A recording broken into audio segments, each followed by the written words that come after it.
Fathima Michael காலேஜில் 26/5/23 inspection போகிறாங்க. அங்கேயும் முனைவர் மாரிசாமி பணியில் இருக்கிறார்.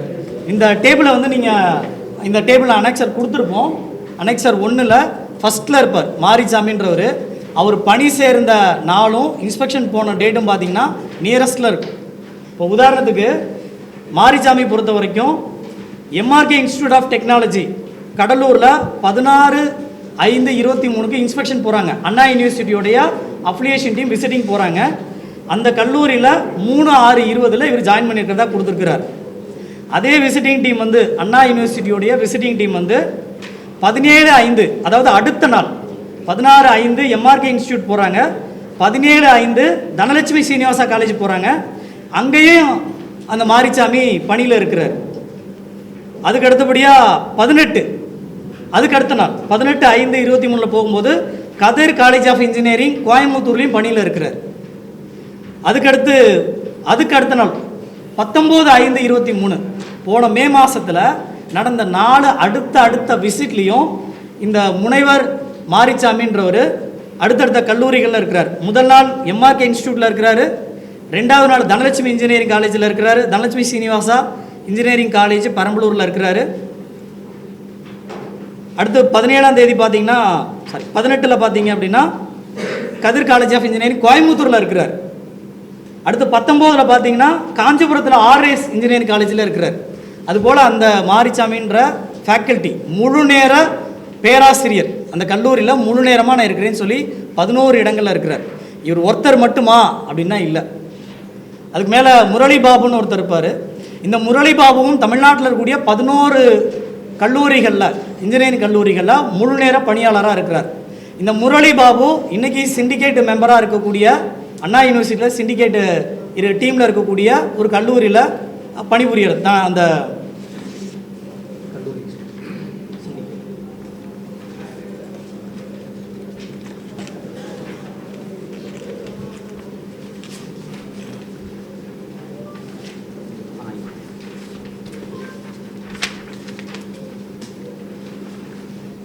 Indira Ganesan college of engineering Anna யூனிவர்சிட்டியோட சிண்டிகேட் மெம்பர். இந்த கல்லூரியில் வேலை செய்யக்கூடிய முரளி பாபு தமிழ்நாட்டில் இருக்கக்கூடிய இன்னொரு 10 கல்லூரிகளில் ஒரே நேரத்தில் முழு நேர பணியாளராக இருக்கிறார். இது மட்டுமே இல்லை, இது போல் 363 ஃபேக்கல்ட்டிஸ் தமிழ்நாடு முழுசும் 363 ஃபேக்கல்ட்டிஸ் போலியாக 972 இடங்களில் பணிபுரிகிறாங்க முழு நேரமாக. எப்படி பணிபுரிய முடியும்? இது விசிட்டிங் டீம் தான் காரணம். இதில் இன்னொரு பியூட்டி என்னென்னா 2/6/23 போன ஜூன் மாதம் 2ஆம் தேதி 2 கல்லூரிக்கு போகிறாங்க. அதோடைய அனெக்சர் பார்த்தீங்கன்னா அனெக்சர் 5ல் குறிப்பிட்டிருப்போம். ராம்குமார்னு ஒரு ஃபேக்கல்ட்டி 2ஆம் தேதி ஜூன் மாதம் 23 ஒரே நாளில் 2 கல்லூரிக்கு விசிட்டிங் போகிறாங்க. வேறு இன்ஸ்பெக்ஷன் டீம். அதில் ராம்குமார்னு ஒரு ஃபேக்கல்ட்டி முழு நேரமாக இந்த ஸ்ரீ சாஸ்தா இன்ஜினியரிங் காலேஜில் வேலை செய்கிறார். அதே நாளில் இன்னொரு இன்ஸ்பெக்ஷன் டீம் வந்து ஸ்ரீ கிருஷ்ணா காலேஜ் ஆஃப் இன்ஜினியரிங்கில் வேலூரில் நடக்குது. அங்கேயும் இந்த ராம்குமார்ன்ற ஃபேக்கல்ட்டி ப்ரெசண்ட்டில் இருக்கிறார். அப்போது இந்த விசிட்டிங் டீம் வந்து எப்படி உறுதிப்படுத்த முடியும்? இதுபோல் 11 ஃபேக்கல்ட்டிஸ் 11 முழு நேர பேராசிரியர்கள் உதவி பேராசிரியர்கள் முனைவர்கள் கல்லூரிகளில் ப்ரெசண்ட்டில் இருந்திருக்கிறாங்க. அப்போ விசிட்டிங் டீம் இங்கே க்ளீனாக தெரியுது, பிளண்டடாக அவங்க வயலேட் பண்ணியிருக்கிறாங்க, காம்ப்ரமைஸ் பண்ணியிருக்கிறாங்க அப்படின்றது. அந்த டீமை பற்றின விவரங்களை கேட்டு ஆர்டிஐ போட்டிருந்தோம். அப்புறம் இந்த டீமை விசிட்டிங் டீம் இன்ஸ்பெக்ஷன் டீமை அனுப்பின டைரக்டர் இளைய பெருமாள் அவங்க தான் பதில் சொல்லணும். இந்த விசிட்டிங் டீம் யாருன்னு கேட்டு ஆர்டிஐ போடுறதுக்கு எந்த விதமான பதிலும் கொடுக்கல. அது ஆணையத்தில் காத்திருப்பில் இருக்குன்னு வச்சுக்கோங்க. இந்த விசிட்டிங் டீம் பற்றின எந்த தகவலும் இணையதளத்தில் இல்லை. டைரக்டர் இளைய பெருமாள் சிஐயோட டைரக்டராக அப்போ இருந்தவர். கடந்த 2-3 வருஷமாக அவர் தான் இருந்தார். அவர் தான் இந்த நோட்டிஃபிகேஷன் போட்டு விசிட்டிங் டீமை அனுப்புனார். 2023-24 அவர் தான் அனுப்புனார். அவர் தான் இந்த விசிட்டிங் டீமோட ரிப்போர்ட்டை எடுத்து சிண்டிகேட் கொண்டு போகிறாங்க. அப்புறம் விசி இவங்கெல்லாம் கொடுக்குறாங்க. அப்போது எந்த அளவுக்கு இன்ஜினியரிங் கல்லூரியில் மாணவர்களை தகுதியற்ற ஒரு கல்வியை கொடுக்கறதுக்கு இங்கே வயலேட் நடந்திருக்குன்றதை பார்க்குறோம். இது நீங்கள் வெப்சைட்டில் பார்க்குறத நம்ம கடைசியாக பார்க்கலாம் எப்படி இருக்குது அப்படின்றது. இது மட்டுமே இல்லை, முக்கியமாக 3வது விஷயம் 13,861 பேர் ஏயுஐடின்னு சொல்லுவோம். ACTIDயோட all India council for technical எஜுகேஷனோட யூனிக் ஐடி போடாதவர்கள் மட்டும் தமிழ்நாட்டில் இந்த 480 இன்ஜினியரிங் கல்லூரிகளில் அந்த ஐடி குறிப்பிடாதவர்கள் மட்டும் 14,000 பேர், 13,891 பேர் இருக்கிறாங்க.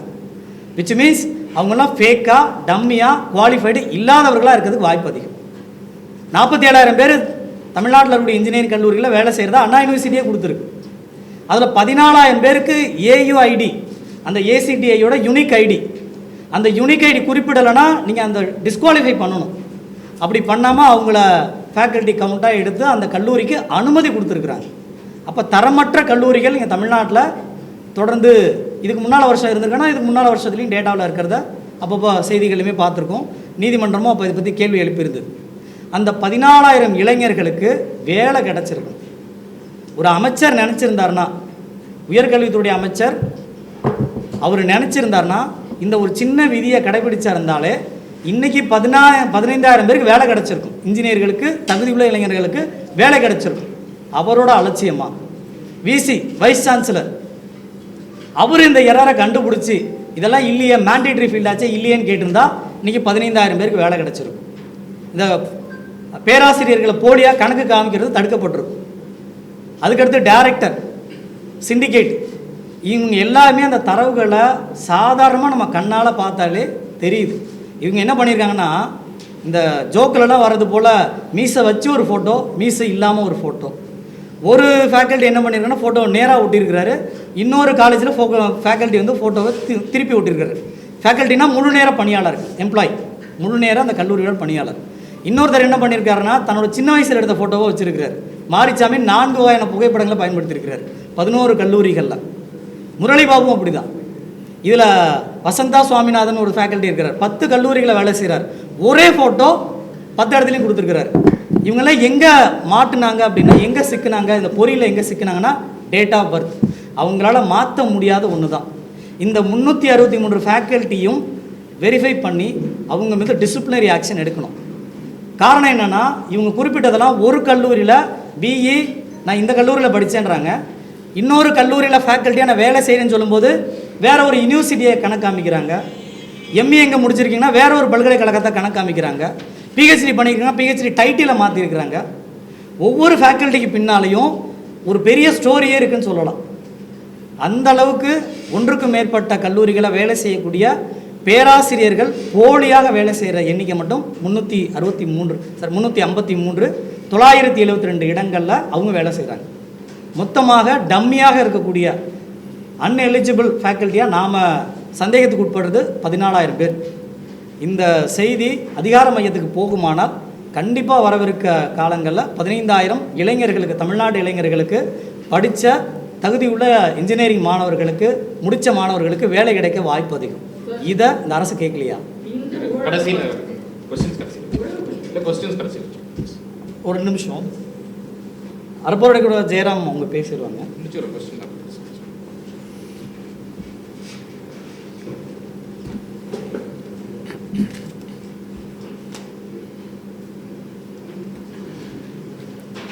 அனைவருக்கும் வணக்கம். ராதாகிருஷ்ணன் வந்து உங்களுக்கு தெளிவாக என்னென்ன மாதிரியான முறைகேடுகள் நடந்திருக்கு அப்படிங்கிறத சொல்லியிருக்கிறாரு. நான் வந்து இந்த டிசைன் ஆஃப் ஃப்ராட் எப்படி அப்படிங்கிறத நம்ம புரிஞ்சுக்க வேண்டிய அவசியம் இருக்குன்னு நினைக்கிறேன். இது ஏதோ சில கல்லூரிகள் பண்ணியிருக்கிறாங்க, ஏதோ அண்ணா யூனிவர்சிட்டியில் ஒரு சில இன்ஸ்பெக்ஷன் டீம் மட்டும் பண்ணியிருக்கிறாங்க அப்படிங்கிற அளவில் நம்ம இதை பார்க்க முடியாதுன்னு நான் நினைக்கிறேன். ஏன்னா இந்த முறைகேடுடைய அளவு 480 கல்லூரிகள் கிட்டத்தட்ட அண்ணா யூனிவர்சிட்டியோடைய அஃபிலியேஷனில் இருக்குது அப்படின்னு சொன்னால், அதில் இந்த மாதிரி ஒரே பேராசிரியர் 2 கல்லூரிகளில் இருக்கிறது, இல்லை 3 கல்லூரியில் இருக்கிறது, இல்லை 11 கல்லூரிகள் வரைக்கும் இருக்கிறது, இந்த மாதிரி இருக்கக்கூடிய கல்லூரிகளுடைய எண்ணிக்கை மட்டும் 224. அதாவது பாதிக்கு பாதி, 50% ஆஃப் த கல்லூரிகளில் இந்த விஷயங்கள் நடந்திருக்கிறது இப்போ வெளிச்சத்திற்கு வந்திருக்கிறது, அண்ணா யூனிவர்சிட்டி அப்ளிகேஷனில் இருக்கக்கூடியது. இன்னொரு முக்கியமானது, இது ஏன் மிகப்பெரிய அளவில் மாணவர்களுடைய கல்வி தரத்தை வந்து பாதிக்கும் அப்படின்னு சொன்னால், இது ஏதோ லோவர் லெவலில் இருக்கக்கூடிய லெக்சரர் லெவலில் இருக்கக்கூடிய அளவில் மட்டும் நடக்கல. இது பிஹெச்டி படித்தவர்கள். உதாரணத்துக்கு 353 பேர் பல கல்லூரிகளில் வேலை செய்வதாக கணக்கு காண்பிக்கப்பட்டதாக ராதாகிருஷ்ணன் சொன்னார். அதில் கிட்டத்தட்ட பாதிக்கு பாதி 175 பேர் பிஹெச்டி படித்து டாக்டரேட் பட்டம் வாங்கியவர்கள். ஸோ நம்ம எல்லாருக்கும் தெரியும், கல்லூரிகளில் ஏஐசிடிஇ நாம்ஸாக இருக்கட்டும், அண்ணா யூனிவர்சிட்டியோடைய அஃபிலியேஷனாக இருக்கட்டும், ரொம்ப முக்கியமாக அவர்கள் டாக்டர் படிப்பு படித்தவர்கள், பிஹெச்டி படித்தவர்கள் வந்து அங்கே டீச்சிங் ஸ்டாஃபாக, ஏன்னா அவர்கள் தான் ஒரு கல்லூரியில் எப்படி ரிசர்ச் செய்ய வேண்டும், இல்லை கான்செப்சுவல் அண்டர்ஸ்டாண்டிங் கொண்டு வருவதாக இருக்கட்டும், இது போன்ற விஷயங்களுக்கு மிக மிக முக்கியமானது பிஹெச்டி படித்தவர்கள் இன்ஜினியரிங்கில். அப்போ அவர்கள் அந்த டீச்சிங் ஸ்டாஃப் போதுமான எண்ணிக்கையில் இருப்பது மிக மிக அவசியமானது ஒரு கல்லூரிக்கு அண்ணா யூனிவர்சிட்டி அஃபிலியேஷன் கொடுப்பதற்கு. அப்போ அந்த மாதிரியான ஒரு அஃபிலியேஷனில் இவ்வளவு பாதிக்கு பாதி பிஹெச்டி படித்தவர்கள் இந்த மோசடியில் ஈடுபட்டிருக்கிறாங்க, அவர்களும் கூட்டு சதியில் ஈடுபட்டிருக்கிறாங்க அப்படிங்கிறது ரொம்ப முக்கியமான விஷயம். மூன்றாவது, இன்ஸ்பெக்ஷன் டீம். இப்போ இந்த ரொம்ப சாதாரணமாக நாம் கேட்கக்கூடிய ஒரு விஷயம் என்னன்னா, நீங்களோ நானோ ஒரு கல்லூரிக்கு இன்ஸ்பெக்ஷன் போனோம்னா அந்த கல்லூரியிடம் இருந்து ஒருவர் கொண்டு வந்து நிப்பாட்டுறாங்க. உதாரணத்துக்கு அன்று ஒரு நாள் அவருக்கு 20,000 25,000 ஏதோ ஒரு பணத்தை கொடுத்து ஒரு ஆளை வந்து இவர் எங்கள் கல்லூரியில் வேலை பார்க்கிறார் அப்படின்னு சொல்லி கொண்டு வந்து நிப்பாட்டுறாங்கன்னு வச்சுப்போம். நீங்கள் இன்ஸ்பெக்ஷன் டீமாக போகக்கூடியவர்கள் எப்படி கண்டுபிடிக்க முடியும்? பல வழிகளில் கண்டுபிடிக்க முடியும். ஒன்று, நீங்கள் அவங்களுடைய சேலரி, முதல்ல பிஎஃப் அவங்க வந்து கடந்த 6 மாதத்தில் டெபாசிட் பண்ணியிருக்கிறாங்களான்னு கேட்டிருந்தா கூட, அதோடைய ப்ரூஃபை கேட்டிருந்தா கூட உங்களுக்கு தெரிஞ்சிருக்கும் இவங்க இந்த கல்லூரியில் வேலை பார்க்கலன்னு, இல்லையா? இல்லை இதே தகவல் அதற்கு மேலே இன்ஸ்பெக்ஷன் டீம் போயிட்டு வராங்க ஒரே நாளிலேயே. இப்போ இதில் கொடுத்துருக்கிற டேபிளோடைய இம்பார்ட்டன்ஸ் என்னன்னா, பல நேரங்களில் என்ன சொல்லலாம்னா, இந்த கல்லூரி ஏமாத்திருச்சு, அந்த கல்லூரி வந்து தெரியாத ஒரு ஆளை கொண்டு வந்து நிப்பாட்டி ஏமாத்திருச்சு, இன்ஸ்பெக்ஷன் டீம் போகிறவங்களுக்கு தெரியல அப்படின்னு சொல்லி ஏமாற்றுவதற்கு வாய்ப்பு இருக்கிறது. அதனால தான் இன்ஸ்பெக்ஷன் டீமுடைய டேட்டா ஒரே நாளில் 2 கல்லூரிக்கு இன்ஸ்பெக்ஷன் போகிறாங்க. ஒரே நாளில் 2 கல்லூரிலையும் அதே நபர் இருப்பதாக அவங்க கணக்கு காமிச்சிருக்கிறாங்க. அந்த மாதிரி எவ்வளோ பேர் கணக்கு காமிச்சிருக்கிறாங்க அப்படிங்கிறது உங்களுக்கு டேபிளில் கொடுக்கப்பட்டிருக்கிறது. 11 பேர் ஒரே நாளில் இன்ஸ்பெக்ஷன் போயிருக்கும் போது கூட. டாக்டர் ரவிக்குமார் 2 காலேஜில் இருக்கிறார், பிரத்யூஷா ஸ்ரீ வெங்கடேஸ்வரா, கஜேந்திரன் 2 காலேஜில் இருக்கிறாரு, அன்னை முத்தம்மல் ஏஞ்சல் காலேஜ். என்ன ஒரே நாள் 5/6/2023 இந்த 2 காலேஜுக்கும் போறாங்க இன்ஸ்பெக்ஷன். 2 காலேஜ்லயும் எப்படி கஜேந்திரன் இருப்பாரு ஒரே நாள்ல? இன்ஃபேக்ட் ஒரு காலேஜ் வந்து வேலூர்ல இருக்கு, ஒரு காலேஜ் திருவள்ளூர்ல இருக்கு.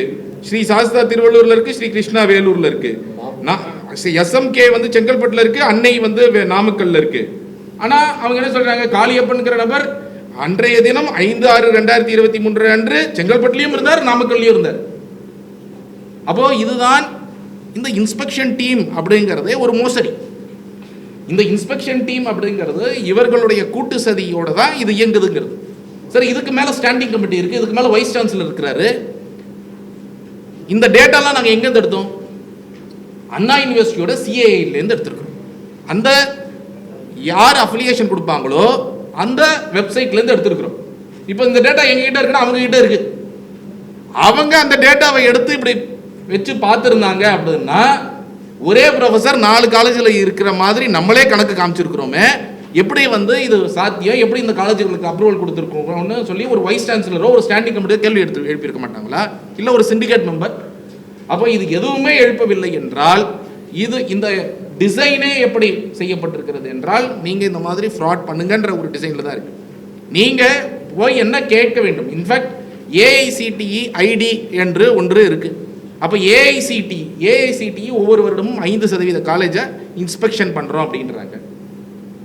ஏன் அவர்கள் இதை கண்டுபிடிக்க முடியல? 13,000 ஐடிக்கள் இல்லை, ப்ராப்பர் ஐடி இல்லை அப்படின்னு சொல்லி இவர் சொல்கிறார். இந்த டேட்டாலேருந்து வருது.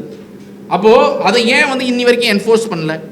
ப்ராப்பர் ஐடி இல்லாத ஃபேக்கல்ட்டி மெம்பர்ஸ் உண்மையான மெம்பர்ஸாக இல்லையா அப்படிங்கிறது. ஸோ இது போன்ற பல கேள்விகள். ஸோ இது வந்து ஒரு பக்கம் அண்ணா யூனிவர்சிட்டியாக இருக்கட்டும், மாநில அரசில் இருக்கக்கூடியவர்களாக இருக்கட்டும், மத்திய அரசில் இருக்கக்கூடியவர்களாக இருக்கட்டும், இவர்கள் அனைவருடைய பங்குமே இதில் இருப்பது தெரிகிறது. இதற்கான கிளியரான முகாந்திரம் தெரிகிறது. ஸோ அதனால் 224 கல்லூரியில் நடந்தது மட்டும் இல்லை. ரெண்டாவது சிண்டிகேட் மெம்பர்ஸ். நீங்கள் சிண்டிகேட் மெம்பராக யாரை வைக்கிறீங்க? இப்போ இந்திரா கணேசன் ஒரு காலேஜ்லேருந்து அதோடைய பர்சனை வந்து முரளி பாபு கிடையாது, அதோடைய சேர்மன் சிண்டிகேட் மெம்பர்.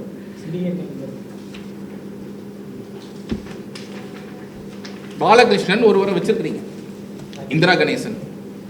இப்போ இந்திரா கணேசன் காலேஜ்லேருந்து இருக்கக்கூடிய ஃபேக்கல்ட்டியை பார்த்தீங்கன்னா அதில் 9 ஃபேக்கல்ட்டி வெவ்வேறு காலேஜில் வேலை பார்க்குறதா கணக்கு இருக்கு.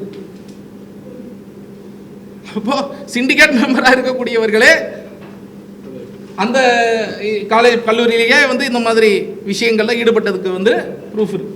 அப்போ இந்த மாதிரி இது வந்து வெறும் லோவர் லெவலில் நடக்கக்கூடிய ஒன்றாக நாங்கள் பார்க்கவில்லை, மிக பெரிய அளவில் நடந்திருக்கு. It requires criminal investigation, it requires FIR criminal investigation இதில் செய்யப்பட வேண்டும், துறை ரீதியான நடவடிக்கையும் எடுக்கப்பட வேண்டும். ரொம்ப முக்கியமாக இந்த ஆண்டு நம்ம இப்போ கொடுத்துருக்கிற தகவல் வந்து 2023-24 மட்டும் எப்படி 224 கல்லூரிகளில் இந்த மாதிரி ஒரு ஃபேக்கல்ட்டி வந்து அந்த காலேஜில் மட்டும் வேலை செய்யாமல் மற்ற காலேஜிலும் வேலை செய்வதற்கான முகாந்திரம் இருக்கிறது அப்படின்னு சொல்லியிருக்கிறோம். அப்போது இது இந்த வருடம் என்ன ஆச்சு? 2024 இப்போ இன்ஸ்பெக்ஷன் போயிருப்பாங்க, போய் இப்போ இவங்க வந்து அப்ரூவல் கொடுத்துருப்பாங்க, இன்னும் அந்த டேட்டாலாம் அப்லோட் பண்ணலை. அப்போ இந்த வருஷம் என்ன பண்ணீங்க? ஸோ இதில் வந்து ரொம்ப எளிது. அவர்கள் நினைத்திருந்தால் வெறும் ஒரு பேன் கார்டை வச்சு மேட்ச் பண்ணியிருந்தாலும் சரி, ரொம்ப முக்கியமாக அவர்கள் வந்து அந்த ஏஐசிடி ஐடியை என்ஷூர் பண்ணியிருந்தாலும் சரி, இல்லை அவங்க பிஎஃப் ரெக்கார்ட் சேலரி சர்டிஃபிகேட்டை பார்த்து பிஎஃப் ரெக்கார்டை பார்த்துருந்தாலும் இந்த முறைகேடு மிக எளிதாக தடுக்கப்பட்டிருக்கலாம். அப்போ இது வந்து தடுக்கப்படவில்லை அப்படின்னா இது மேலளவு வரைக்கும் கேள்விகளை எழுப்புகிறது. அதனால்தான் இதில் வந்து மேலளவு வரைக்கும் யாரெல்லாம் இந்த அப்ரூவல் ப்ராசஸில் இன்வால்வ்டோ அவர்கள் அனைவரின் மீதும் விசாரணை பாய வேண்டும், யாரெல்லாம் தவறு செய்திருக்கிறார்களோ அவர்கள் அனைவரின் மீதும் நடவடிக்கை எடுக்கப்பட வேண்டும் என்று அறப்போர் இயக்கம் கோரிக்கை வைத்தோம். நன்றி.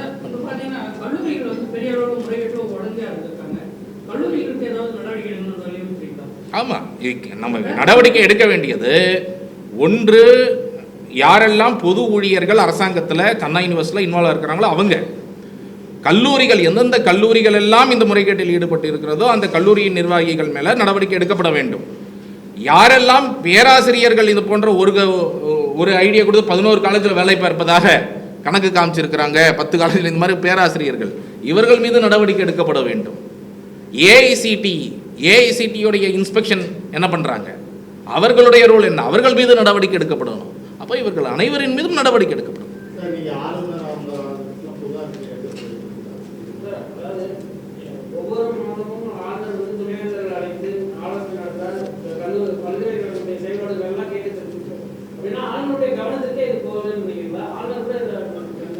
அதனால தான் அனைவரையும் கேள்வி எழுப்புறோம், முதலமைச்சருக்கும் கேள்வி எழுப்புறோம், ஆளுநருக்கும் கேள்வி எழுப்புறோம். ஆளுநர் தான் சான்சலர், ஆளுநர் எப்படி? அதனால தான் ஆளுநருக்கும் இந்த புகார் வந்து ஆளுநருக்கும் அனுப்பியிருக்கிறோம், புகார் வந்து முதலமைச்சருக்கும் அனுப்பியிருக்கிறோம், ஆளுநருக்கும் அனுப்பிச்சிருக்கிறோம், மத்தியில் இருக்கக்கூடிய எஜுகேஷன் மினிஸ்டருக்கும் அனுப்பியிருக்கிறோம், தர்மேந்திர பிரதான் அவருக்கும் அனுப்பியிருக்கோம். ஏன்னா ஏஐசிடிஇ அவங்க கண்ட்ரோலில் வருது.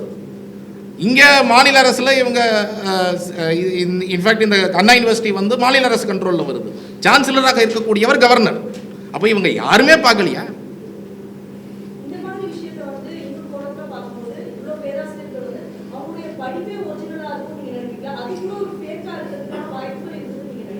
அது விசாரணையில் தான் தெரியும். நீங்கள் கேட்டதில் ஒரு கல்லூரி வந்து உதாரணம் சொல்கிறேன். இப்போ நம்ம அண்ணா யூனிவர்சிட்டி கேட்டால் அவங்க இப்போ என்ன சொல்லுவாங்கன்னா, இப்போது சமீபத்தில் சில கல்லூரிகளுக்கு சிஏன்னு ஒன்று சொல்லுவாங்க. அண்ணா யூனிவர்சிட்டி அப்ரூவல் ப்ராசஸில் சிஏ கண்டிஷன் அப்ளிகேஷன் நாங்கள் இன்ஸ்பெக்ட் பண்ணோம், அந்த இடத்துல அங்கே ஃபேக்கல்ட்டி இல்லை, நாங்கள் கண்டிஷன் அப்ளிகேஷன்னு வருஷம் ஊரை ஏமாத்துற வேலை செய்கிறாங்க. அதே போல் சில கல்லூரிகளுக்கு தடை கொடுக்குறோன்றது ஊரை ஏமாத்துற வேலை. சில கல்லூரிகளுக்கு தான் கண்டிஷன்ஸ் அப்ளிகேஷன் கொடுக்குறாங்க. கண்டிஷன் அப்ளிகேஷன் என்ன, ஒரு 3 மாதத்துக்குள்ளே அந்த வேக்கண்ட்டை ஃபில்அப் பண்ணணும். இது நாட் ஓன்லி ஃபில்அப், இந்த சிஐ போடுற பர்பஸ் என்ன, 2 பர்பஸ் தான். லட்சக்கணக்கான ரூபாவை நம்ம மக்கள் போட்டு இன்ஜினியர்களை உருவாக்குறதுக்கு அனுப்புகிறாங்க. இந்த மாணவர்கள் நம்பி இந்த கல்லூரிக்கு எதுக்கு சேர்றாங்க, லேப் ஃபெசிலிட்டி நல்லா இருக்கும், நல்ல விதமாக ஆசிரியர்கள் இருப்பாங்கன்னு. இங்கே லேப் ஃபெசிலிட்டியை பற்றின விவரங்களை இது வரைக்கும் 0. அண்ணா யூனிவர்சிட்டி வெளிப்படுத்தவே இல்லை, கல்லூரிகள் வாங்கவே இல்லை அப்படின்றத நம்ம பார்க்குறோம். ஃபேக்கல்ட்டி வாங்கினதில் முறைகேடாக இருக்குன்றதை பார்க்குறோம். இந்த சிஏன்றதில் டெம்பரவரியாக போட்டுட்டு அப்பப்போ சிஏ கொடுக்குறாங்களே தவிர, இத்தனை கல்லூரிகள் இப்போ அண்ணா யூனிவர்சிட்டி சொல்லணும்ல, நீங்கள் கல்லூரி அட்மிஷன் போட்டிருக்கீங்க, நீங்கள் கண்டிஷன் அப்ளிகேஷன் வாங்கியிருக்கீங்க, அதை யாராவது எந்த தனியார் கல்லூரியும் போட்டிருந்தாங்கன்னா இன்றைக்கி அங்கே அட்மிஷனே நடக்காது. அந்த அட்மிஷன் நடக்காமல் போயிடும். அந்த டேட்டாவை ஏன் அண்ணா யூனிவர்சிட்டி பகிரங்கமாக சொல்லலை? நேற்று பார்த்தீங்க 9 கல்லூரினாங்க. அதுக்கு முன்னால் சில கல்லூரிகள் கண்டிஷன் அஃபிலியேஷன்னாங்க. இந்த கல்லூரி பட்டியல் எங்கன்னு பார்த்தீங்களா? எதன் காரணமாக தடுக்கப்படுதுன்னு சொல்லியிருக்காங்களா? அப்போ ஏன் இந்த விவரங்களை மறைக்கிறாங்க? அப்போ அண்ணா யூனிவர்சிட்டி இந்த கல்லூரி ஓனருங்களுக்கு சப்போர்ட்டாக இருக்கிறாங்களா? ஆடிட் போகிறதா அவங்களுக்கு இன்ஃபார்ம் பண்ணிட்டு போகிறாங்களா? இது மட்டும் இல்லை, இப்போ தனலட்சுமி இன்ஜினியரிங் கல்லூரி ஒரு எடுத்துக்காட்ட சொல்கிறேன். தனலட்சுமி இன்ஜினியரிங் கல்லூரியில் 200 ஃபேக்கல்ட்டிஸ் இருக்கிறாங்க, 200 சில ஃபேக்கல்ட்டிஸ் இருக்கிறாங்க. அதில் 34 ஃபேக்கல்ட்டி அங்கே பணிபுரியக்கூடியவங்க வேற ஒரு கல்லூரிகளில் பணிபுரிகிறாங்க. இந்த தனலட்சுமி கல்லூரியில் இருக்கக்கூடிய ஹையஸ்ட் தமிழ்நாட்டில் இப்போ இருக்கக்கூடிய இன்ஜினியரிங் கல்லூரிகளில் 2023-24 அந்த Dhanalakshmi Srinivasan college of engineering technology Chengalpattu, அவங்களுக்கு 2-3 பிரான்ச் இருக்கலாம். இந்த செங்கல்பட்டு கிளையில் வேலை செய்யக்கூடிய 34 பேர் எங்கெங்கே இருக்கிறாங்க அப்படின்னா பேஜ் நம்பர் நீங்கள் ப்ரெஸ் ரிலீஸில் பார்க்க முடியும். ப்ரெஸ் ரிலீஸில் 11வது பக்கத்தில் இருக்கும். தமிழ் ப்ரெஸ் ரிலீஸில் பார்த்தீங்கன்னா 11வது பக்கத்தில் அந்த தனலட்சுமி இன்ஜினியரிங் காலேஜ் தான் டாப்பில் இருக்குது. அது அப்படியே 15வது பக்கம் வந்து பாருங்கள். அங்கே இருக்கக்கூடிய முழு நேர பேராசிரியர்கள், உதவி பேராசிரியர்கள் முனைவர் C Sureshkumar, doctor C Sureshkumar, அவர் ஆதித்யா இன்ஸ்டியூட் டெக்னாலஜியில் ஒர்க் பண்ணுறாரு, ஸ்ரீ கிருஷ்ணாவில் ஒர்க் பண்ணுறாரு, ஆதித்யா இன்ஸ்டியூட் ஆஃப் டெக்னாலஜி கோயம்புத்தூரில் ஒர்க் பண்ணுறாரு, Dhanalakshmi Srinivasan college of engineering technology செங்கல்பட்டில் வேலை செய்கிறாரு, ஸ்ரீ கிருஷ்ணா இன்ஜினியரிங் காலேஜ் காஞ்சிபுரத்தில் வேலை செய்கிறார். அதே வகையில் பார்த்தீங்கன்னா டாக்டர் ஜே ராமகிருஷ்ணன் 5 கல்லூரிகளில் வேலை செய்கிறார். அங்கே வேலை செய்யக்கூடிய ராமகிருஷ்ணன் ஒரே சமயத்தில் இன்னொரு 4 கல்லூரியிலையும் கூடுதலாக வேலை செய்கிறார். Dhanesh Ahmed institute of technology Coimbatore, ARJ college of engineering technology Thiruvarur, Apollo engineering college of Kanchipuram, அப்புறம் Dhanalakshmi Tagore institute of technology Salem, இந்த 5 கல்லூரிகளில் வேலை செய்கிறதா இருக்கிறார். அதுக்கு அடுத்த பேஜில் பார்த்தீங்க அப்படின்னா 14வது பேஜில் பார்த்தீங்கன்னா 8 கல்லூரிகளில் வேலை செய்கிறார்.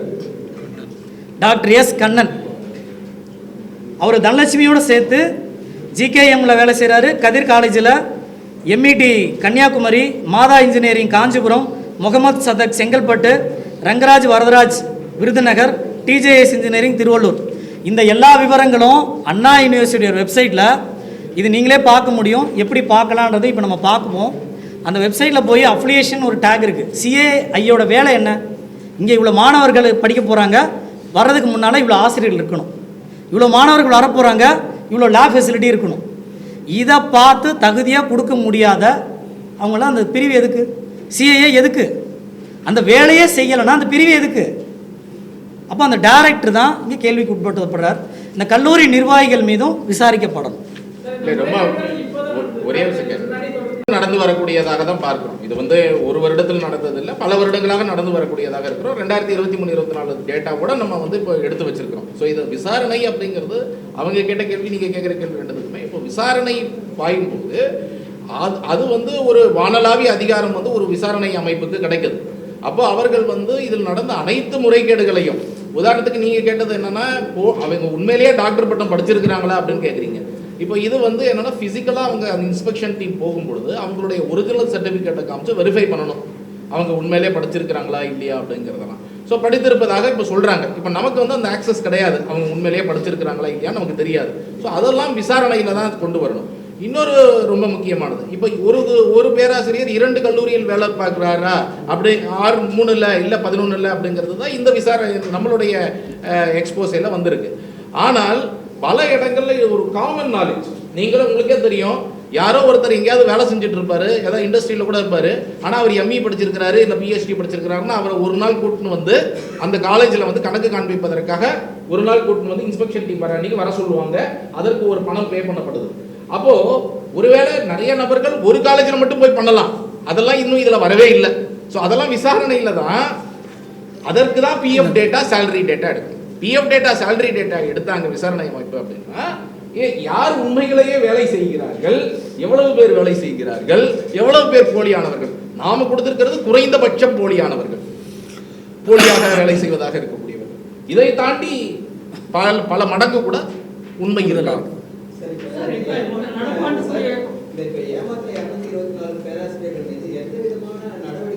353 பேராசிரியர்கள் 353 பேராசிரியர்கள் 353. நம்ம அதை ஒன்று அவங்களுடைய சர்டிஃபிகேட்டை டிபார் பண்ணணும். ஏன்னா அவங்கெல்லாம் சொல்லப்போனால் விதிப்படி ஒரு கல்லூரிக்கு மேலே முழு நேர பணியாளராக வேலை செய்ய முடியாது. அப்படி இருந்தால் வயலேஷன் விதி. இந்த டாக்குமெண்ட்டை கொடுக்க முடிஞ்சதுன்னா நீங்கள் குற்றவியல் நடவடிக்கையை பரிந்துரைத்து ஏஐசிடியில் விதியே இருக்குது. நீங்கள் எந்த விதமானதும் செய்யலை, சர்டிஃபிகேட்டை கேன்சலேஷன் பண்ணணும். அதுக்கு துணை புரிந்த அந்த கல்லூரி நிர்வாகமும் நடவடிக்கை உட்படுத்தப்படணும். இப்போ இந்த தரமற்ற கல்லூரி நிறுவனங்கள் இங்கே உள்ளார கட்டமைக்கிறது ஒரு வழியாக போயிடுது.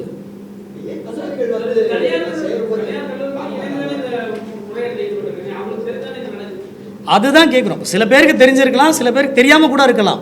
இந்த நிமிஷம் தங்கள்கிட்ட இருக்கிற ஃபேக்கல்ட்டி இந்த AUIDன்னு ஒன்று இருக்குங்க. AICTIயோட unique ID, all India council for technical education கொடுக்கக்கூடிய யூனிக் ஐடி. இது என்ட்ரி பண்ணாங்கன்னா வேலிடான ப்ரொஃபஸர். நீங்கள் ஒரே ப்ரொஃபஸர் 2 இடத்துல வேலை செய்யலாம். அதுக்கு தனியாக விதி இருக்குது. அதுக்கு என்ன விதினா ஃபேக்கல்ட்டி கெஸ்ட் லெக்சர்னு சொல்லுவாங்க. அது வந்து ஃபேக்கல்ட்டி மெம்பர்ஸ்லேயே வராது. அவர் 2 இடத்துல வேலை செய்ய முடியும். இங்கே பாதி சேலரி வாங்கலாம், இங்கே பாதி சேலரி வாங்கலாம். ஆனால் 2 கல்லூரிக்கும் தெரிஞ்சிருக்கணும். இந்த கல்லூரியில் நான் வேலை செய்கிறேன், இந்த கல்லூரியில் நான் வேலை செய்ய போகிறேன்னு தெரிஞ்சிருக்கணும். அவருக்கு ஒதுக்கப்படக்கூடிய சேலரியில் 2 ஸ்லாபாக பிரித்து தான் கொடுக்கணுன்றதும் விதியே இருக்குது. அவர் அதுக்கு மேலே வேலையே செய்ய முடியாது. 2 நம்ம இந்த கம்ப்ளைண்ட்ல பேசவே இல்லைன்னா அது கெஸ்ட் லெக்சரர். நம்ம பேசுறது பூராவே முழு நேர ஃபேக்கல்டி மெம்பர்ஸ் பத்தி தான் நம்மளுடைய புகார். ஃபேக்கல்டி மெம்பர்ஸ்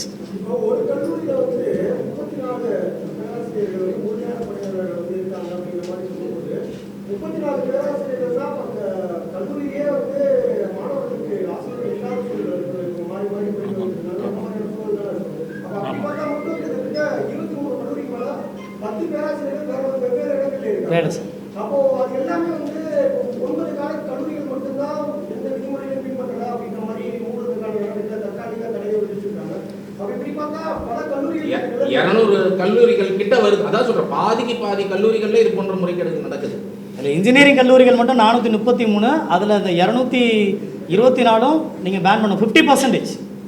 எதுதான் சொன்னால் இது ஐவாஸ் மக்களை ஏமாத்துற வேலை. இந்த சிஏஏன்னு ஒரு பிரிவு இருக்குது இல்லையா, அண்ணா யூனிவர்சிட்டி கீழே, இந்த விங்கை வந்து நாங்கள் இருக்கோன்னு காமிக்கிறதுக்காக சில கல்லூரிகளுக்கு நாங்கள் பேன் பண்ணுறோம், சில கல்லூரிகளுக்கு நாங்கள் கண்டிஷன்ஸ் அப்ளிகேஷன் கொடுக்குறோன்னு ஏமாத்துறாங்க. இப்போ வெளியிட சொல்லுங்கள் அந்த விவரங்களை. இதில் ஏஐசிடி என்ன சொல்கிறாங்கன்னா, நீங்கள் பயோமெட்ரிக் செக் பண்ண சொல்கிறாங்க. ஃபேக்கல்ட்டி மெம்பருக்கு பயோமெட்ரிக் பார்க்கணுன்னு இருக்குது. இவங்க போயிருந்தவங்க பயோமெட்ரிக் அட்டண்டன்ஸ் பார்த்தாலே கண்டுபிடிச்சிருக்க முடிஞ்சிருக்கும். இப்போவும் சிம்பிளுங்க, AUID இல்லை, அந்த ஏஐசிடியோட யூனிக் ஐடி இல்லை அப்படின்னாலே நீங்கள் ஏன் என்ட்ரி பண்ணலை? அதுக்கு ஒரு குறுகிய காலம் தான் பஃபர். குறுகிய காலம் மட்டும்தான் அந்த விசிட்டிங் டைம் கொடுப்பாங்க. நான் முழு நேரம்னா இங்கே பணியாளராக சேரேன்னு உறுதியாயிருச்சுன்னா, இதில் அந்த மாரிசாமிலாம் பார்த்தீங்கன்னா அடுத்தடுத்த வாரத்திலேயே, முரளி பாபும் பார்த்தீங்கன்னா நீங்கள் உங்கள் ப்ரெஸ் ரிலீஸே பார்க்கலாம், அடுத்தடுத்த நாட்களே இடத்துல வேலைக்கு சேர்ந்துருப்பாங்க. இன்ஸ்பெக்ஷன் அடுத்தடுத்த நாளில் நடந்திருக்கும். இது எல்லாமே கணக்கு தான். அந்த கல்லூரியில் அவங்க இருக்கவே மாட்டாங்க. 34 இடம்னா 11 இடம்னா ஒரு இடத்துல தான் மேபி அவர் ஃபுல் டைம் வேலை பார்க்க முடியும். 10 இடத்துல சும்மா கணக்காக 224 கல்லூரிகள் வந்து இந்த மாதிரியான ஒரு மோசடியில் இருக்கிறாங்க. அதுக்கான ஆதாரத்தை நீங்கள் கொடுத்துருக்கீங்க. கவுன்சிலிங் ஸ்டார்ட் ஆயிருக்கு, நேற்று ஸ்டார்ட் ஆயிருக்கு. இப்போ இந்த 224 கல்லூரிகள் லிஸ்டிங்கும் வெளியிட்டு அவங்க வந்து கவுன்சிலிங்கில் கிளம்பிக்க கூடாது அப்படின்னு சொல்லி ஏதாவது நீங்கள் கோரிக்கை வைக்கிறீங்களா? அண்ணா யூனிவர்சிட்டிக்கு தொழில்நுட்ப கவுன்சிலிங் இது வந்து 2023-24 இவங்களை உடனடியாக ஹோல்டு பண்ணி, இந்த 24-25க்கு அதே கல்லூரிகள் அனுமதி வழங்கப்பட்டிருக்குமானால் ஹோல்டு பண்ணி உறுதிப்படுத்திக்கங்க. நீங்கள் உறுதிப்படுத்திட்டு ஏன்னா நீங்கள் ஏற்கனவே நீட்டு தேர்வு தள்ளி போனதுனால அந்த ரிசல்ட் வந்து பிரச்சனையானதுனால தான் உங்களுக்கு கவுன்சிலிங்கே தள்ளி வந்திருக்கு. ஏறக்குறைய 1 மாதம் பக்கத்தில் தள்ளி வந்துருச்சு. நீங்கள் இப்போ அட்மிஷன் கொடுக்குறீங்கல்ல, ஏற்கனவே நிறைய இது கண்டிஷன் அப்ளிகேஷன்ஸ் இருக்குது. இப்போ ஏற்கனவே கண்டிஷன் அப்ளிகேஷன் இருக்கிற இடங்களையும் இருக்குன்னா நீங்கள் பேன் பண்ணிடுங்க. வேறு கல்லூரிக்கு நீங்கள் ரெஃபர் பண்ணி மாணவர்களை அங்கே டைவர்ட் பண்ணுங்கள். அந்த இழப்பை அரசு முடிவு எடுக்கணும். இது ரொம்ப முக்கியமாக இதில் பாதிக்கப்பட போகிற 50% காலேஜுக்கு மேலே வந்து 50% பசங்க கூட பாஸ் பண்ணுறது, ஒரு பசங்க கூட பாஸ் பண்ணாலும் ஏகப்பட்ட கல்லூரிகள் இருக்குது. இப்போ இது மாதிரியான மோசடிகள்லாம் அது காரணமாக இருக்குன்னு கண்டிப்பாங்க. ஏன்னா இதில் நம்ம பார்க்குறது நீங்கள் ஃபேக்கல்ட்டி மெம்பர்ஸ் டேட்டா மட்டும்தான் நமக்கு கிடச்சிருக்கு. லேபோட எந்த விவரங்களும் வரல. நம்மளே நியூஸில் பார்க்குறோம்ல, மாணவர்கள் வந்து சொல்கிறாங்க உள்ளார ஒன்றுமே இல்லை, வெறும் கட்டடம் மட்டும்தான் இருக்குன்னு. அப்போது இவங்க இன்ஸ்பெக்ஷன் போகிறவங்க என்ன பண்ணுறாங்க, அஸ் பப்ளிக்காக வெளியிலேருந்து நம்மளால் பார்த்த தரவுகள் தான் இவ்வளோ எடுக்க முடிஞ்சிருக்கு. ஒரு இன்வெஸ்டிகேஷன் டீம் உள்ளார போய் டீட்டெயில்ஸ் ஸ்டடி பண்ணால் இன்னும் நிறைய பிரச்சனைகள் வெளில தெரியலாம். இந்த 224 கல்லூரிகளில் உடனடியாக இன்றைக்கு இரவே கூட அண்ணா யூனிவர்சிட்டி நினச்சா இவங்கெல்லாம் எலிஜிபிளாக இல்லையா, AUID அப்ளை பண்ணுங்கள், ஃபேக்கல்ட்டி நாங்கள் வருவோம் இருப்பாங்களா இல்லையா, ஒரு வாரத்தில் பண்ண முடியும். ஏன்னா 5 மண்டலங்களும் அண்ணா யூனிவர்சிட்டி வேலை செய்யுது தமிழ்நாட்டில். இந்த இருக்கக்கூடிய 480 கல்லூரிகளுமே 5 மண்டலங்களாக பிரித்து வச்சுருக்கிறாங்க. இதோடைய உறுப்பு கல்லூரிகளுமே நிறைய பேர் இருக்கிறாங்க. இம்மீடியட்டாக அண்ணா யூனிவர்சிட்டி நினச்சா வித்தின் அ வீக் எல்லா இடங்கள்லையும் இந்த போலி பேராசிரியர்களாக போலியாக கணக்கு காமிச்சிருடைய இடங்களை எடுத்தாலே 15,000 பேருக்கு வேலையும் கிடைக்கும், சேரப்போகிற மாணவர்களுக்கு நல்ல கல்வியும் கிடைக்கும். தனியார் கல்லூரியில ஃபேக்கல்ட்டியா இருக்காங்க, அவங்களுக்கு ஏதாவது சம்பளம் வந்து ஃபிக்ஸ் பண்ணியிருக்காங்க. இந்த சம்பள குறைபாடுனால இவங்க பல இடத்துல வேலை பார்க்குறாங்க. என்ன காரணமாக இருந்தாலும் நீங்கள் 2 அதாவது கெஸ்ட் லெக்சருக்கு 2 இடத்துக்கு மேலே வேலை செய்ய முடியாது, விதியே அப்படி தான். அப்போ எனக்கு சேலரி பிடிக்கலாம், வெளில போய் வேறு இடத்துல வேலை செய்யணும். இது வந்து 10 இடத்துல வேலை செய்யக்கூடிய டேட்டா கிடையாது, வேலை செய்வதாக கணக்கு காண்பிக்கப்பட்டது. புரியுதுங்களா? ஸோ இது வந்து கணக்கு தான் அப்படி காமிக்கிறாங்க. 11 இடத்துல ஒரு ஆள் ஃபுல் டைமாக ஒர்க் பண்ண முடியாது. ஸோ இது வந்து வெறும் கணக்கு காண்பிக்கப்பட்டது. அமைச்சர் பொன்முடி அவர்கள் இதற்கு பதில் சொல்றாரு. அவர் தான் ஹையர் எஜுகேஷன் மினிஸ்டர். அப்போ வந்து இதை தமிழ்நாட்டில் இந்த பொறியியல் கல்லூரிகளுடைய தரத்தை உறுதி செய்ய வேண்டியது அவருடைய மிக முக்கியமான பொறுப்பு. அவர் என்ன செய்து கொண்டிருக்கிறார் அப்படிங்கிற ஒரு முக்கியமான கேள்வி. இது வந்து உங்களுக்கு எனக்கு நம்ம எல்லாருக்கும் தெரியுதுன்னா அவங்களுக்கு தெரியாமல் இருக்க போகுது, இல்லை செக்ரட்டரிக்கு தெரியாமல் இருக்க போகுது. செக்ரட்டரியிலேருந்து எல்லாரும் சிண்டிகேட் மெம்பர்ஸ், பல ஐஏஎஸ் அதிகாரிகள் சிண்டிகேட் மெம்பர்ஸாக இருக்கிறாங்க. அப்போ ஒரு கல்லூரியில் 30க்கும் மேற்பட்ட ஆசிரியர்கள் அங்கே இல்லை, உங்கள் கணக்குப்படி பார்த்தா அங்கே இல்லை, வேற எங்கேயோ இருக்கிறாங்க. அப்போது ஃபேக்கல்ட்டியோட கவுண்ட்டு குறையுது, மாணவர்களுக்கு வந்து சொல்லித்தரதுக்கான ஒரு குவாலிட்டியான ப்ரொஃபஸர்ஸ் அங்கே இருக்க மாட்டாங்க. அப்போ அதோட தரம் குறையுது. அதுக்கப்புறம் என்ன ஆகுது, அங்கே லேபோட ஃபெசிலிட்டி இன்னும் கேள்விக்குறி தான். எந்த டேட்டாவும் இது வரைக்கும் வெளியில் வரல, வெளியில் வரணுன்றதான் விதி, வெளி வரவே இல்லை. நம்ம அதையும் வெளியிட சொல்லி கேட்குறோம். அப்போ அவங்களுக்கான பாடமே சொல்லித்தராமல் எப்படி அவங்கள எக்ஸாமுக்கு மீட்டப் பண்ணுறதுக்கு தயார்படுத்தியிருப்பாங்க. அப்போ எப்படி வந்து ஒரு எலிஜிபிளான இன்ஜினியர் வெளில வந்து நம்ம நாட்டுக்கான முன்னெடுப்புகளை நிறைய மேற்கொண்டிருக்க முடியும். அது ஒரு பெரிய இம்பாக்ட் இருக்குன்னு வச்சுக்கோங்களேன். கடந்த சில வருஷங்கள் நடந்திருக்கலாம், அது எத்தனை வருஷமாக நடந்திருக்கு நமக்கு தெரியாது. ஏற்கனவே 2022, 23 டேட்டா ஒர்க் பண்ணிக்கிட்டு இருக்கோம், அது முடிஞ்சதும் அதுவும் கூட நம்ம வெளியிடுவோம்னு வச்சுக்கோங்களேன். இண்டஸ்ட்ரி சொல்லக்கூடியது என்ன, இன்ஜினியர் படிப்பு முடிக்கிறாங்க, ஆனால் அவங்க எம்ப்ளாயபிளாக இல்லை. அவங்கள வந்து ஒரு இன்ஜினியராக எம்ப்ளாய் பண்ணக்கூடிய வகையில் அவர்களுக்கு அந்த தயார்படுத்தக்கூடிய அந்த ஸ்கில் வந்து திறன் இல்லை அப்படிங்கிறது மீண்டும் மீண்டும் இண்டஸ்ட்ரி சொல்லிட்டு வர. அதற்கு ஒரு முக்கியமான காரணம் இது போன்ற தரமற்ற கல்லூரிகள் மோசடி செய்து அப்ளிகேஷன் அப்படின்ற ஒரு ப்ராசஸை வந்து இவங்க எல்லாரும் செய்யக்கூடிய கூட்டு சதினால கடைசியில் மாணவர்களுடைய கல்வித்தரம் மிகப்பெரிய அளவில் பாதிக்கப்படுகிறது அப்படிங்கிறது தான் இதோடைய சாராம்சம். அப்போ அந்த இன்னைக்கு தமிழ்நாட்டு மாணவர்கள் கல்வி தரத்தை வந்து மிகப்பெரிய கேள்விக்குறியாக்கியுள்ளார்கள். இந்த நம்மளுடைய ஹையர் எஜுகேஷன் டிபார்ட்மெண்ட்டாக இருக்கட்டும், AICTE இருக்கட்டும், இவங்க அனைவரும் இது வந்து ஒரு மிகப்பெரிய கேள்விக்குறியாக்கி இருக்கிறாங்க. இனியாவது இது போன்ற தவறுகள் நடக்காமல் பார்த்து கொள்ள வேண்டியது அதங்க. சில பேருக்கு தெரிஞ்சே நடந்திருக்கலாம், சில பேருக்கு தெரியாமல் நடந்திருக்கலாம். அது இன்வெஸ்டிகேஷன் டைமால தான் சொல்ல முடியும். ஒரே நேரத்தில் 2 கல்லூரி போகிறாங்க, 2 கல்லூரி ஒரு ஃபேக்கல்ட்டியை ப்ரெசென்ட்டில் காமிக்கிறாங்கன்னா அது தெரிஞ்சு நடந்தது. சில பேர் என்ன பண்ணியிருக்கலாம், வேறு இடத்துல வேலை செஞ்சுக்கிட்டு இங்கே வந்து கூட அன்றைக்கி இன்ஸ்பெக்ஷன் டீம் அப்போ வந்து சைன் பண்ணிட்டு கூட போயிருக்கலாம். இது அவங்களுக்கு தெரிஞ்சிருக்க வாய்ப்பு கிடையாது. ஒரு உதாரணத்துக்கு சொல்லணும்னா, ஒரு 10 கல்லூரியில் வேலை செய்வதாக கணக்கு காண்பிக்கிறாருன்னு வச்சுக்கோங்களேன். 10 கல்லூரி அவர் ஒரு கல்லூரியில் தான் வேலை பார்க்க முடியும். மேபி அந்த ஒரு கல்லூரியில் தான் உண்மையாக வேலை பார்க்குறாரு. மீதி 9 கல்லூரிகளுக்கு அவர் எப்படி போவார்? அந்த கல்லூரியில் சிக் லீவ் வாங்கிட்டு நான் வந்து அந்த ஏதோ ஒரு சிக் லீவ் வாங்கிட்டு நான் இன்ஸ்பெக்ஷன் அன்னைக்கு மட்டும் அங்கே போய் கணக்கு காமிச்சிட்டு வரலாம். ஸோ அந்த 10 கல்லூரியில் ஒரு கல்லூரி தப்பு செய்யாதவங்களா இருக்கலாம், மீதி 9 கல்லூரி தப்பு செய்தவர்களாக. 20,000 50,000 வரைக்கும் கேள்விப்படுறோம். இதில் முனைவர்கள் 175 பேர் ரொம்ப முக்கியமானது. ஏன்னா முனைவர்கள் இது பெரிய அளவில் இருக்கிறாங்க அப்படின்றது.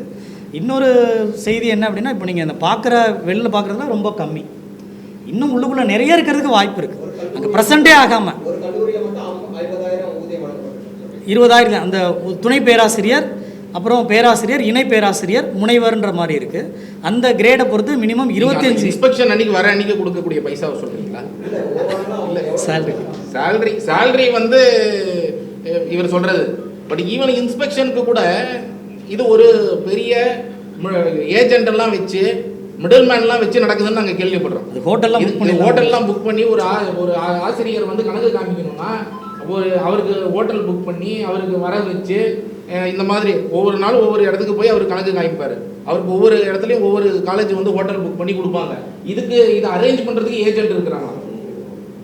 அவங்க இதெல்லாம் நாங்கள் வந்து கேள்விப்படுறோம். இப்போ கேள்வி விசாரிக்கும் போது ரெசார்ட் புக் பண்ணுறாங்க. வாய்ப்பு இருக்கா? இப்போ அரசு துறை அதிகாரிகள் அமைச்சர் சொல்றீங்க, நடவடிக்கை எடுக்கலைன்னா சட்ட ரீதியாக அவங்க வாய்ப்பு இருக்கா? கண்டிப்பாக இவங்க எஃப்ஐஆர் போட்டு அதே மாதிரி துறை ரீதியாக நடவடிக்கை எடுத்து இதை மாற்ற வேண்டும். இல்லை என்றால் சட்ட ரீதியாக தான் நம்ம போயிடும். நீங்க சொன்ன மாதிரி அவங்க எஃப்ஐஆர் போடுறது நடக்கக்கூடிய காரியமா தெரியல. இதை நீங்க டைரக்டா வந்து கோர்ட்டுக்கு கொண்டு போறதுக்கான வாய்ப்புகள் இருக்கா? கண்டிப்பாக இவர்கள் நடவடிக்கை எடுக்கவில்லை என்றால் நீதிமன்றத்தை தான் நாட வேண்டும். நம்மளுடைய ஒவ்வொரு புகாருமே நம்ம அப்படி தான் நாடிட்டு இருக்கிறோம். ஸோ அதனால அந்த மாதிரி தான் நம்ம வந்து விசாரணை அமைப்புகளுக்கான கால அவகாசத்தை கொடுத்து அவர்கள் நடவடிக்கை எடுக்காத பட்சத்தில் நம்ம கைது நடவடிக்கைக்கு வாய்ப்பு இருக்கா? சார், கைது நடவடிக்கை அப்படிங்கிறத விட கைது அப்படிங்கிறது முக்கியம் கிடையாது. நாங்கள் எப்போவுமே சொல்லுவோம், இன்றைக்கே கைது பண்ணணுங்கிறது. கைதுங்கிறத விட வழக்கு பதியப்பட்டு அதை ப்ரூவ் பண்ணி அவர்களுக்கு தண்டனை வாங்கி கொடுத்து அதற்கு பிறகு அவங்க சிறையில் அடைக்கணும். நீங்கள் இன்னைக்கு கைது பண்ணுறதுங்கிறது தீர்வு கிடையாது. இன்னைக்கு கைது பண்ணுவாங்க, நாளைக்கு 50 பல லட்சம் கொடுத்து வெளியே வந்துடுவாங்க பெயிலில். அது தீர்வு கிடையாது.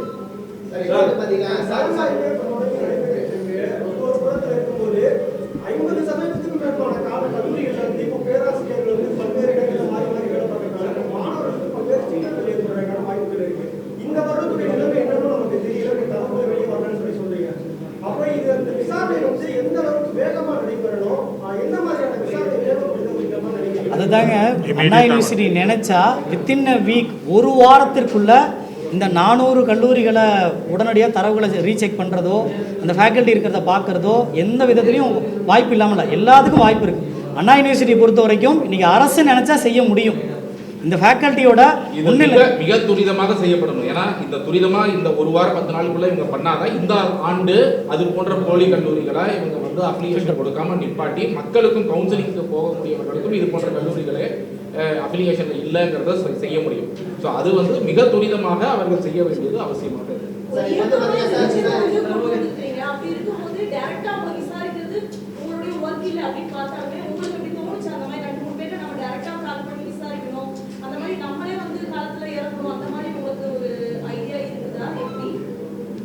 என்ன கேட்குறீங்க? கமகேன் சார்.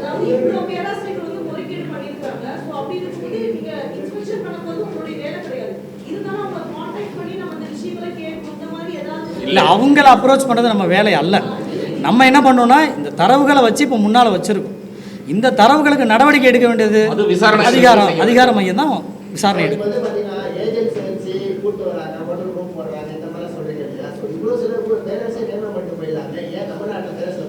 அதாவதுங்க, ஒரு சேலரி 25,000 ஒருத்தருக்கு சேலரின்னு வச்சுக்கோங்க. துணை பேராசிரியருக்கு, உதவி பேராசிரியருக்கு 25,000.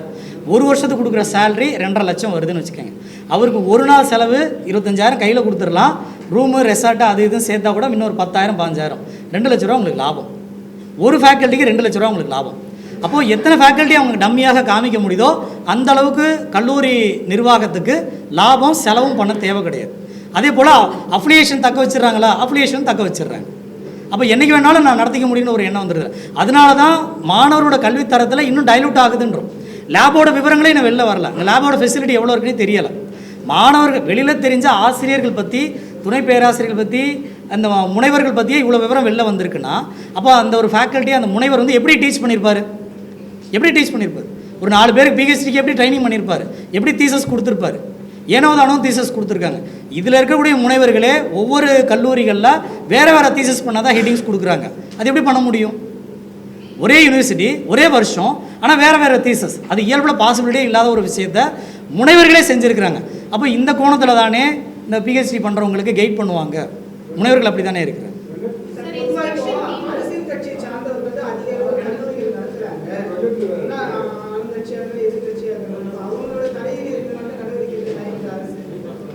சார், நம்ம இப்போ தான் சொல்லணும். இல்லை, யாராக இருந்தாங்க அந்த கல்லூரிகள் நடத்துறதும் அவங்க அரசியல்வாதிகள் நடத்துகிறாங்க.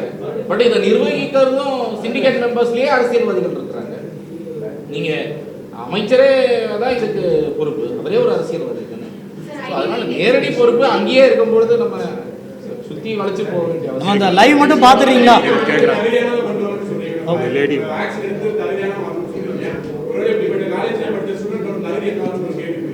கண்டிப்பா, அதனாலதான் இந்த கல்லூரிகள் மீது நடவடிக்கை கண்டிப்பா. அதனாலதான் மீண்டும் மீண்டும் நம்ம என்ன சொல்றோம்னா, இதன் மீது உடனடி நடவடிக்கை தேவை. இனியாவது இது நடக்காமல் இருக்கணும். இந்த தவறு நடந்தவர்கள் மீது நடவடிக்கை. ஒரு அக்கௌண்டபிலிட்டி ஃபிக்ஸ் ஆனாதான். இப்போ 8 காலேஜ் 9 காலேஜுக்கு அப்ளிகேஷன் நாங்க பேன் பண்றோம்னு சொல்றது எப்படி ஒரு மோசடி வேலை அப்படிங்கறத நீங்க பாருங்க. நூற்றுக்கணக்கான கல்லூரிகள் இந்த மோசடியில் ஈடுபடும் போது வெறும் பேருக்கு 8-9 பேர் நடவடிக்கை எடுக்க மாதிரி காமிக்கிறது. இதுதான் டிசைன்லயே ஃப்ராடுன்னு நாங்க சொல்றோம். இது வந்து ஹையர் லெவலில் நடக்கக்கூடிய ஃப்ராட். அதனாலதான் நம்ம சொல்றோம் இதன் மீது நடவடிக்கை உடனடியாக முதலமைச்சர் வந்து இதற்கு பதில் சொல்லணும். அமைச்சர் முன்முடிவு இதற்கு பதில் சொல்லணும். இதன் மீது நடவடிக்கை உயர்மட்டத்திலிருந்து பாய்ந்தால் மட்டும்தான் இதற்கு மாணவர்களுடைய தரத்திற்கு இனியாவது உறுதி செய்ய முடியும் அப்படிங்கறத நம்ம சொல்றோம். அதனால இனியாவது உறுதி செய்ய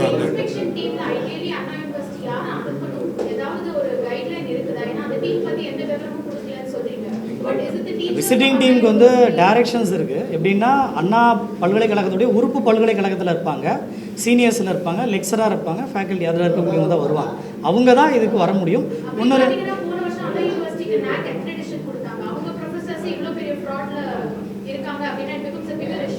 அதுதான் அந்த இன்ஸ்பெக்ஷன் டீம் வெளியிட. இன்ஸ்பெக்ஷன் டீம் யாருன்னே நமக்கு தெரியல. நானும் கொஞ்சம் விசாரிக்க ட்ரை பண்ணேன் சமீபத்தில். என்ன சொல்றாங்கன்னா, ஈவன் சிண்டிகேட் மெம்பர்ஸ் கூட சில பேர் மெட்ராஸ் யூனிவர்சிட்டிலாம் இருப்பதாக சொல்றாங்க. ஸோ ஆக்சுவலா இப்போ அண்ணா யூனிவர்சிட்டியோட அந்த இன்ஸ்பெக்ஷன் டீம் யாரெல்லாம் போனாங்க அப்படிங்கிறதே ரொம்ப மூடிமறைக்கப்பட்ட ஒன்றாக தான் இருக்கு. அதனால தான் அந்த இன்ஸ்பெக்ஷன் டீம் மெம்பர்ஸ் அப்படிங்கிறத ஓப்பனா டிரான்ஸ்பரண்டா வீங்க, யாருன்னு தெரியட்டும் அப்படிங்கிறத நம்ம சொல்றோம். அது மீது நடவடிக்கை இல்ல. எங்களுக்கு தெரிந்தவரை நாங்கள் வந்து தேடி பார்த்தோம். நீங்கள் இப்போது எல்லாருமே ஒரு தடவை லைவில் பாருங்கள்.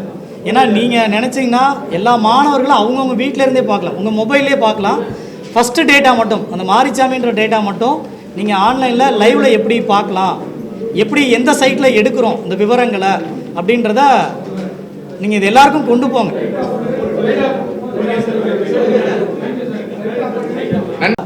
அண்ணா யூனிவர்சிட்டின்னு போட்டு சர்ச் பண்ணிங்கனாலே அண்ணா யூனிவர்சிட்டியோட வெப்சைட் வரும்.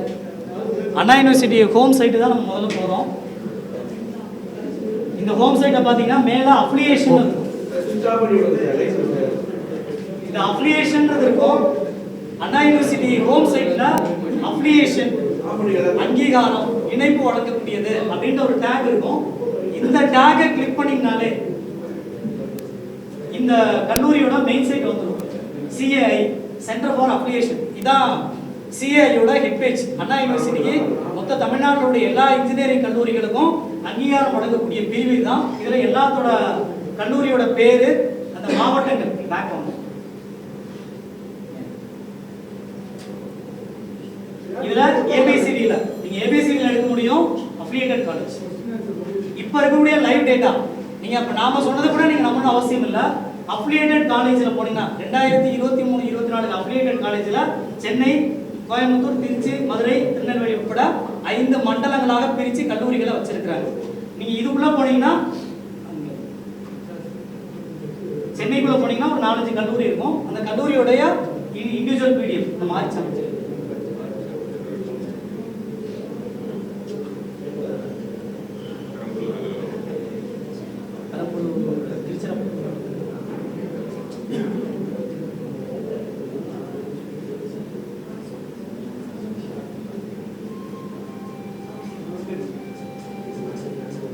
இது லைவ்ல தான் எடுக்கிறோங்க.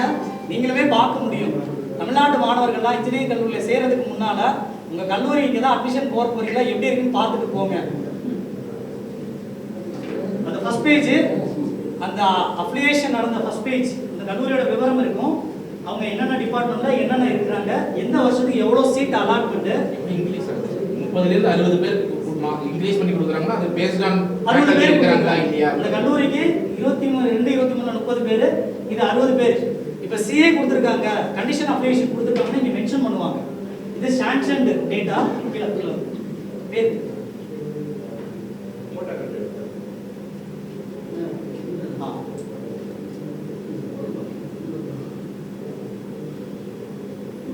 சர்ச் பண்ணி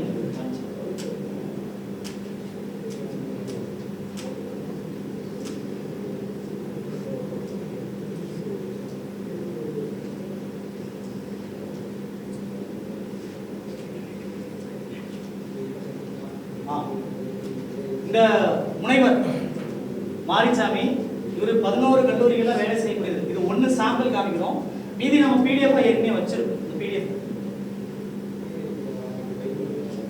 ஒரே போட்டோ அப்படியே எடுத்து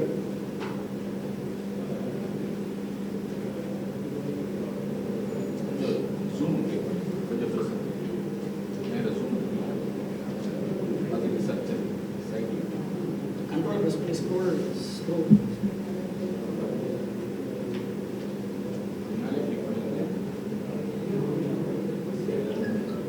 நல்ல ஃபோட்டோ இருக்கு.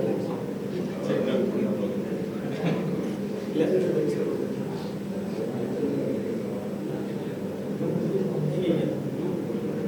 அடுத்த பிடிஎஃப் இதே நபரை நீங்க வேற வேற இடத்துல பாப்பீங்க. இது எங்க இருக்கும்போது எடுத்த போட்டோ.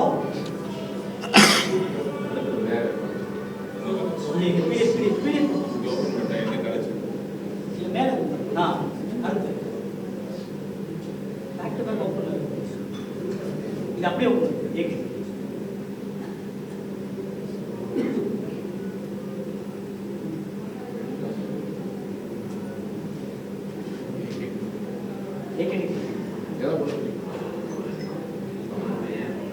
வேற காலேஜ் இது வேற ஒரு கல்லூரி விழுப்புரத்தில் இருக்கு.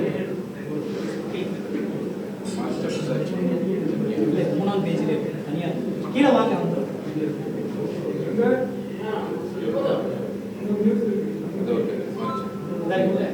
இது இப்போ அப்டேட்டட் போட்டோ.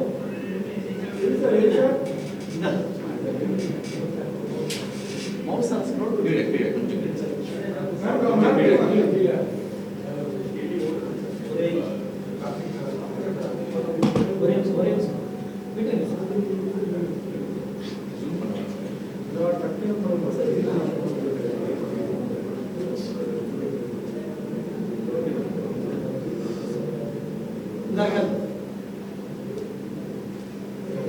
சோ இந்த போட்டோ வந்து ஒரு 4 கல்லூரி கொடுத்திருக்காரு, அந்த போட்டோ 3 கல்லூரி கொடுத்திருக்காரு. இதுல சிக்கிறது இந்த இடம் தான். இந்த டேட்டா பர்த் ஒரே இதுல சேமா இருக்கும். இந்த வெப்சைட் ஓபன் பண்ணுங்க, அதுக்கு டேட்டா. இதுல ஏஐசிடி ஐடி பாருங்க, டம்மியா ஒரு ஐடி கொடுத்திருப்பாங்க. இதே டேட்டா பர்த். Okay sir. இந்த மாதிரி பல காலேஜஸ்ல நீங்க thank you sir. Like Thank you all. Thank you.